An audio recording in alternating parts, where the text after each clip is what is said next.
Fala galera, tudo bem com vocês? Lucas San aqui. Bom galera, vamos trazer aqui mais um react de uma das ministrações que tem edificado muito a minha vida. Eu vou compartilhar com vocês. Dessa vez a gente vai trazer do Luciano Subirá, onde ele vai falar que o amor pode crescer.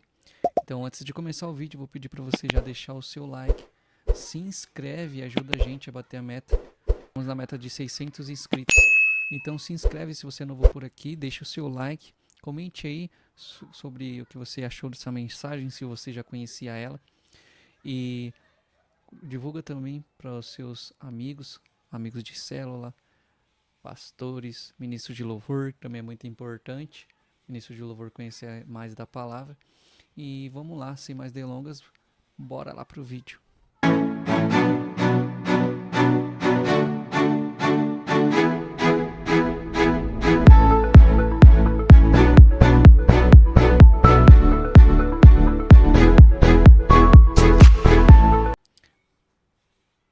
Bom, vamos lá, galera.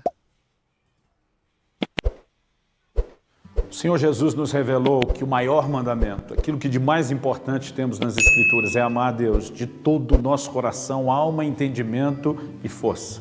Nos próximos minutos eu quero te ajudar a entender como podemos não apenas amar a Deus, mas com tudo que é em nós. Como podemos amar mais do que amamos. Como podemos crescer no nosso amor para com Ele.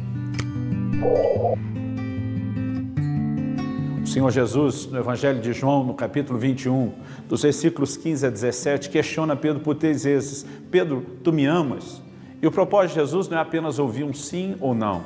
Na verdade, na pergunta, ele está induzindo Pedro a uma autoavaliação sincera a respeito de qual nível de amor que Pedro tinha para com ele. Porque ele pergunta: Pedro, tu me amas agapau, que é o amor perfeito, sacrificial? E eu creio que a razão pela qual Jesus faz esse tipo de pergunta e usa esse tipo de amor, indicando de forma específica qual é o tipo de amor que ele falava, é porque lá atrás... Isso que ele falou é bem importante, né? Porque na tradução, se eu não me engano, grego, né? Vai dar a definição dessas partes em que Jesus vai perguntar para Pedro, né? Na Bíblia em português só vai estar escrito as 3 vezes: Pedro, tu me amas? Só que no grego vai estar o agapau, né? Depois ele vai citar o filéu, que são palavras que se referem ao amor, porém tem um outro significado, né? Que é como se fosse a amizade de um amigo. E outra parte de amor vai ser um amor mais intenso. Então isso que é importante às vezes do estudo bíblico, para a gente entender mais o que Jesus e o que a palavra do Senhor está nos dizendo. Isso é bem importante. Por isso que é bom estudar a palavra.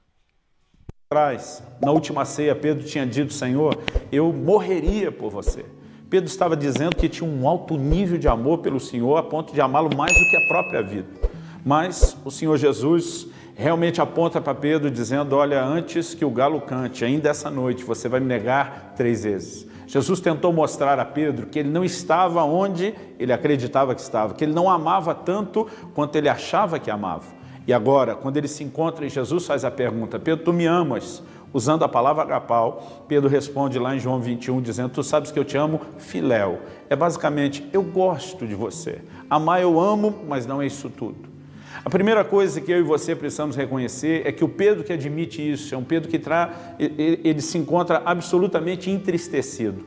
A palavra de Deus diz no versículo 17 que ele se entristeceu com as perguntas que Jesus fez, porque de fato ele tem que reconhecer que não amava tudo quanto achava que amava.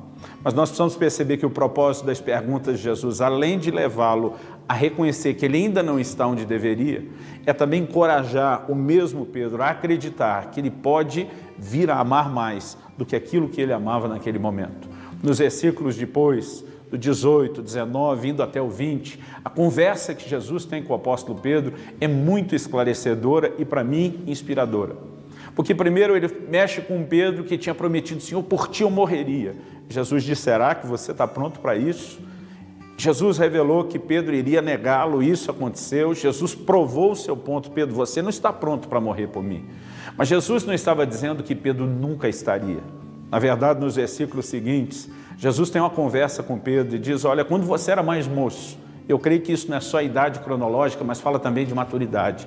Ele diz que quando você era mais moço, você cingia você mesmo, você que se vestia, você ia onde queria, você se governava. Jesus diz, quando fores mais velho, ou te cingirá, outro te levará para onde não queres. Quando Jesus diz, quando fores mais velho, novamente não é só idade cronológica, mas ele está dizendo, Pedro, chegará o momento da maturidade para você. E quando isso acontecer, não é mais você que se governa apenas, você vai aprender a ser governado, dirigido. E isso inclui a liderança do próprio Deus e o Espírito Santo nas nossas vidas. Então, o Senhor... Isso é uma coisa que aconteceu com o apóstolo Paulo, se eu não me engano, no Novo Testamento, quando ele queria ir para uma cidade... E ele fala que foi impedido pelo Espírito Santo.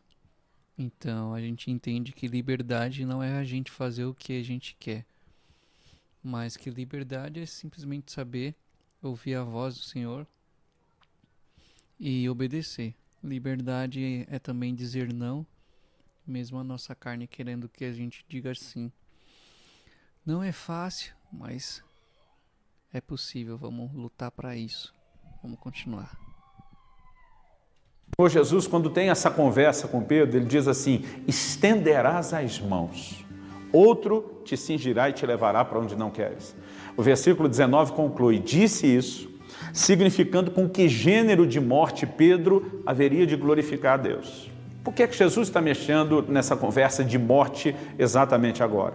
Bom, Pedro tinha dito antes que amava ao Senhor a ponto de morrer por ele. Jesus diz, não, você não me ama nesse nível, você não está pronto. Mas quando ele fala do dia em que Pedro viria morrer por Jesus, o que é que Jesus está trazendo ao coração de Pedro? Uma mensagem de esperança. Você pode não estar pronto agora, mas um dia você vai chegar lá. Jesus estava olhando para Pedro e fazendo uma declaração de que acreditava em Pedro. E eu e você precisamos entender que quando Deus olha para mim e para você não é diferente. Eu gosto de dizer que Deus acredita em você mais do que sua mãe. Ele sabe aonde eu e você podemos chegar. E nós precisamos permitir que isso nos inspire. Ele está dizendo para Pedro, chegará um momento onde você estenderás as mãos. Ao fazer esse gesto, ele falava não só que a morte aconteceria, mas ele dizia qual seria o tipo de morte. O Império Romano crucificou literalmente milhares de pessoas. Quando criança, lendo a Bíblia, eu imaginava que só Jesus e aqueles dois bandidos é que foram crucificados. Mas era uma das formas de execução mais comum que eles praticavam contra os criminosos. Jesus está dizendo, Pedro, você não só vai morrer, você vai morrer na cruz. E a tradição, ela nos diz que Pedro não apenas morreu crucificado, mas que quando chegou o momento de ser crucificado, ele teria dito, não sou digno de morrer como meu Senhor. E pediu que o crucificassem de cabeça para baixo. O que é que nós aprendemos com essa declaração? Um Jesus olhando para Pedro e dizendo, você pode não ter hoje todo o nível de amor que você deveria ter. Você pode olhar para o seu coração e dizer, eu ainda estou só no filéu, eu gosto muito de você, Jesus, mas não estou no agapá, o amor sacrificial que você me perguntou. Mas ao mesmo tempo que Pedro reconhece isso, ele ouve o encorajamento, você ainda vai chegar lá. Olha isso, cara, isso é muito motivacional para a gente. A esperança de que, mesmo que hoje não estejamos onde queríamos, onde o Senhor já determinou pra gente, a gente não pode parar, porque a gente vai chegar lá. Isso é importante, vamos chegar lá. O Pedro, para quem Jesus está perguntando, é alguém que nesse momento está extremamente fragilizado pelos seus fracassos. É um Pedro que voltou a pescar, atividade da qual ele tinha desistido antes. É o mesmo Pedro de quem o anjo que aparece para as mulheres no túmulo depois da ressurreição faz a seguinte afirmação, ide e dizei aos discípulos e a Pedro que eu vou adiante de vós para Galileia. Por que Pedro é o único mencionado por nome? Porque naquele momento, Pedro, pela sua própria falha, eu acredito que ele já não se via mais como parte daquele time. Falando na linguagem do futebol, ele acreditava ter sido cortado da seleção. Mas desde o início o Senhor está dizendo, Pedro, eu não desisti de você. Ele está dizendo, Pedro, eu acredito em você. E ele está dizendo, mesmo que você hoje não tenha tudo aquilo que deveria ter, você pode chegar lá. A palavra de Deus associa com Jesus as afirmações do profeta Isaías. Ele não esmagará a cana quebrada e nem apagará o pavio que fumega. Eu que cresci no contexto urbano das cidades grandes, a selva de pedra, demorei para entender. Somente quando me mudei para o Paraná e comecei a conhecer a agricultura, é que eu entendi essa afirmação. Estava numa jornada de passeio, procurando entender o que era o ambiente agrícola. Agora, presta atenção nesse exemplo que ele vai dar. Só para recapitular, ele vai citar daquele versículo que fala que Deus não pisa, né, a cana trilhada e nem apaga o pavio que fumega. Ele visitou um lugar para entender a referente como na prática acontecia isso, né? E cara, olha que incrível essa experiência que o Luciano teve. Anos atrás fui pastorear no interior do Paraná, em Guarapuava. E um colega, um fazendeiro, ele me levou e disse que ia me mostrar e me explicar tudo. E nós entramos numa plantação de trigo. Enquanto nós estamos andando com a caminhonete, o trigo ainda estava verde, não estava maduro, mas já estava bem alto. Eu percebi, olhando pelo retrovisor, que por onde a gente passava com aquela caminhonete, o trigo todo ficava no chão. E o tanto que nós andamos, foram horas andando naquela plantação, não fazia nem ideia que os campos eram tão imensos. Eu comecei a ficar agoniado com tanto trigo que ele deixava no chão, para trás, passando com a caminhonete em cima. E teve uma hora que eu manifestei minha ignorância fazendo a pergunta. Falei, olha, você faz isso todo dia? Ele disse sim. Falei, você anda tanto dentro, né, da fazenda? Ele disse, eu tenho que avaliar tudo o tempo todo, o estado do trigo em cada fase. Colher amostras, eu sou responsável por isso, né, como engenheiro agrônomo, é o meu papel. E naquele momento eu falei para ele, olha, daqui a pouco não tem mais trigo. Ele começou a rir, parou a caminhonete. Eu brinco que se fosse hoje ele teria dito, sabe de nada, inocente. Ele parou a caminhonete, me fez descer. Nós olhamos o trigo atrás da caminhonete, de fato estava todo no chão, aquele trilho por onde o pneu tinha passado. Os pneus tinham passado. E ele falou, você acha que esse trigo não levanta? Eu falei, tenho certeza que não levanta. Nós estamos falando da caminhonete de mais de 1 tonelada. Ele falou para mim, Luciano, olha para aquela direção tal. Eu olhei na direção que ele mostrou. Ele falou, tenta acompanhar o trigo, nivelando assim, abaixando a sua cabeça para olhar na altura do trigo. Vê se você encontra uma diferença. Mas olha aqui, ele já me direcionou.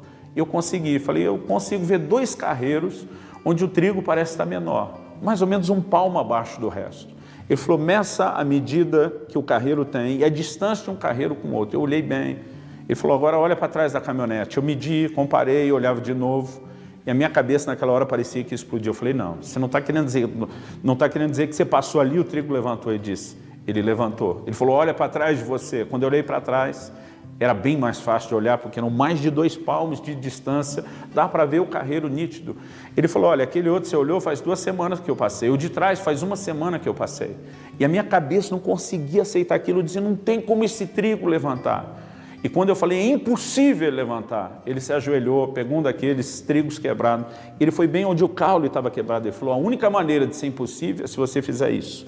E ele com o dedo esmagou aquilo, ele falou, se você esmagar a cana onde ela quebrou, ele não levanta mais. Obviamente estava falando do trigo verde, depois de maduro e cheio, já não seria mais possível, mas naquele momento que ele me deu aquela explicação, eu lembrei da frase, ele não esmagará a cana quebrada. Quando se falava algo como isso num contexto de gente que plantava, a mensagem assim entendida era clara. Ele estava dizendo, não importa o que foi que te atropelou, não importa o que passou por cima de você, Deus não vai roubar de você a esperança de se reerguer, de se levantar novamente. A mensagem para aquela igreja de Éfeso que havia perdido o seu primeiro amor é clara. Deus diz, lembra de onde caíste, arrepende, volta à prática das primeiras obras. O propósito de Deus não é trazer ao seu coração culpa ou condenação, mas encorajar você a uma resposta de amor cada vez maior. Você pode amar mais. Você pode ir além de onde você está hoje. Que essa mensagem inspire o seu coração e a sua fé. Em nome de Jesus. É isso aí, galera. Fiquem com essa mensagem incrível. Deixe o like. Se inscreve no canal caso ainda não se inscreveu. E também se inscreve lá no canal do Luciano Subirá. Ele tem 2, né? Tem o Luciano Subirá e o orvalho.com, onde tem essas e diversas outras mensagens. Valeu por ter ficado até o final. Compartilhe com seus amigos. Dá uma olhada no vídeo que eu vou sugerir para vocês e até a próxima. Falou!